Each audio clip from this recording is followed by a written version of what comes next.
College Grison Tomthin Anidu Gari Pakto Ramaka Chaminer Pani Grishana Sanido Magi birthday do de 31 tari Tomthin na Kay noise Bye bye numita Iham Janadro Musatusu Bye bye man bade Man badanati Bye itabu yam to intawini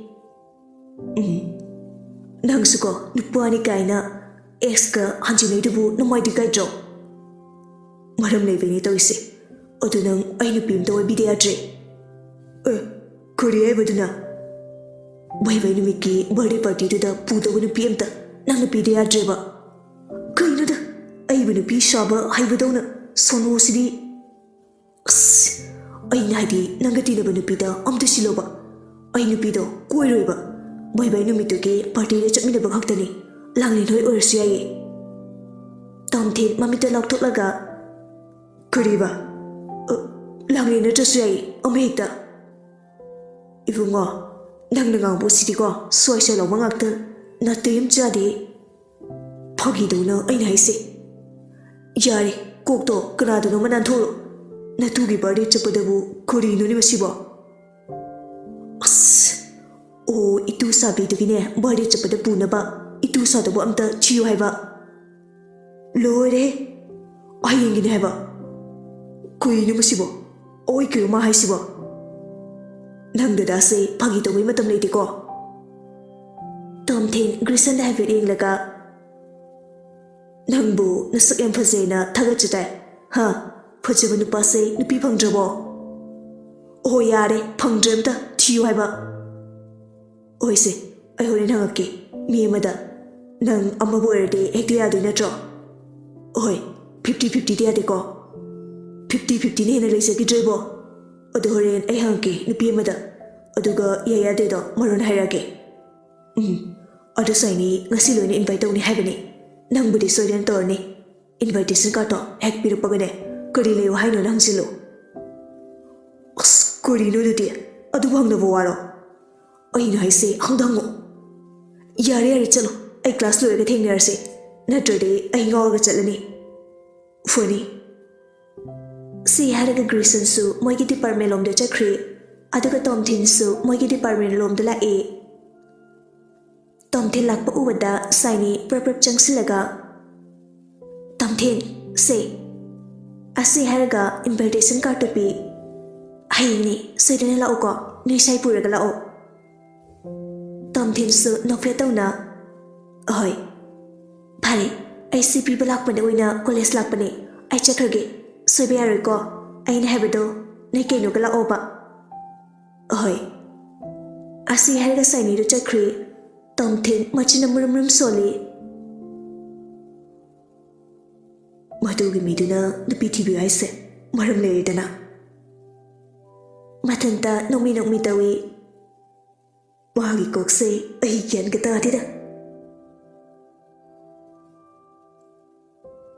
Asam na matandi samchat kibana numidang yachang la pamatam ori.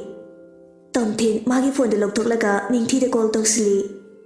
Ring ani ra ahum lap chat paga pai e ningthi na. Hello Tom Thin. Oh nangidorino. Kesto de sumphami kele rage. Nangondagi matim to nizagi tawbani. Kari mating na nito isibo. Nang dohi tabak chingadro. Ahaydi bye-bye nina namanabiga pungadraba. Punloida, pundawi manabiga amatalaiti ithandani. Fore dudi, ahay nang tabam di chalugera. Pung ahum muktaba adwaida. Kay tabak na haise. Birthday nida. Kanana sa tiba, nanggaro. Nati. Chutpadi aisu chatong neba may kide aduda aise hayendo parakratarva thaba ama phaichilaba aduna ai chatlarege aduna imanaba amaga nanga chagadabane yagadro aini yabudi yai adu chamina do mido kanano Grishanida kariba ningdi namdu chamina oba aise pharta tawbane birthday budi saini gine as Aduki Paktaban Paduga, Chamina Deba Telano, Mado, Matandangarva, Adukine. Oi Yareko, ay mawanda haikrage. Aduga no any ori sanarko. Ase harga phone du thammi. Aduga Grison da mukta wi. Grison na. Olo, nupi lervo. Tom thinna. Oh lady. Good, adunidana. Nupi du bukanano. Ningthine. Kari. Aigi inimi do itu saraga pudoba. Taliko, atopam de thiru. Yare se, phai haidi. Aibu nupi kem lege. Atopa nupi lede ko. Ningthi do talade lehitre nupi amta. As. Yare sarno. Ado bit late aibu nang to ise. Ho bit lero yare. Hore la heng la kaino ainero no eni do. Number su lene gum tau daine. Lele, thomo yare. Asi harga call do mano ni kakle. Grison murmurum soli. Kuru fogadra turga. No moi butch.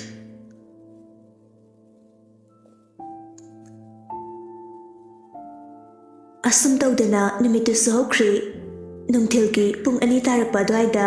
Grison do ningthi da call tor e. Ningthi su satpar e. Hello? Grison na. Ningthi. How? Ay Grison e. Ngurang tom thina wa mok dom bro. Hoy. Ado pung ahum adwaida chalase. Yam kuina leiroida. Phot yoraga adum lak tawni. Hoy. Ado kinom da haige. Hayo. Nangdo sum selling dress kisibudi kaidida. Orange chatwisida panik sipayardi panik silaga lao. Aduga nangna selling di harasu adum nangge pama selasu kisibudi kaidida. Ningthi do ngakte mina leraga. Ay. Pare nang sloi simbabudi adum horo yari.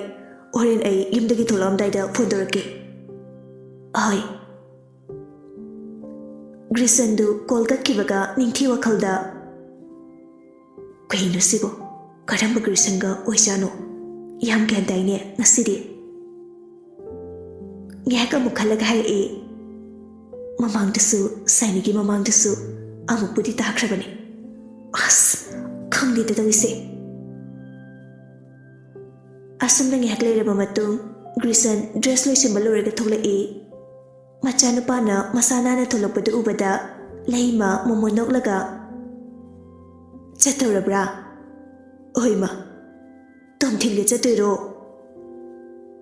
machalaro hai imanabi maga chatone leima nokmi taraga oh namanabi ga chaluro gari do ningthina thauko Grison na hoi si hairaga mayimdagi gari thokdoklaga ningthi da ma thokle haina call amuk tawraga gari do chumne thawraga chakri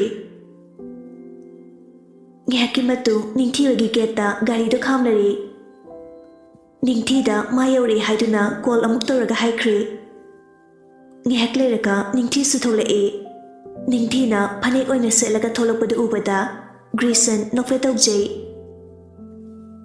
Ningthi Grison na khamliba gari do ki manakta laklaga puna tongminaraga gari thawraga chakri Ningthi masagi wakhra ngangan baga oire madi wangang balepte Grison su ngasidi mana haribadu hoi hoyena adum tari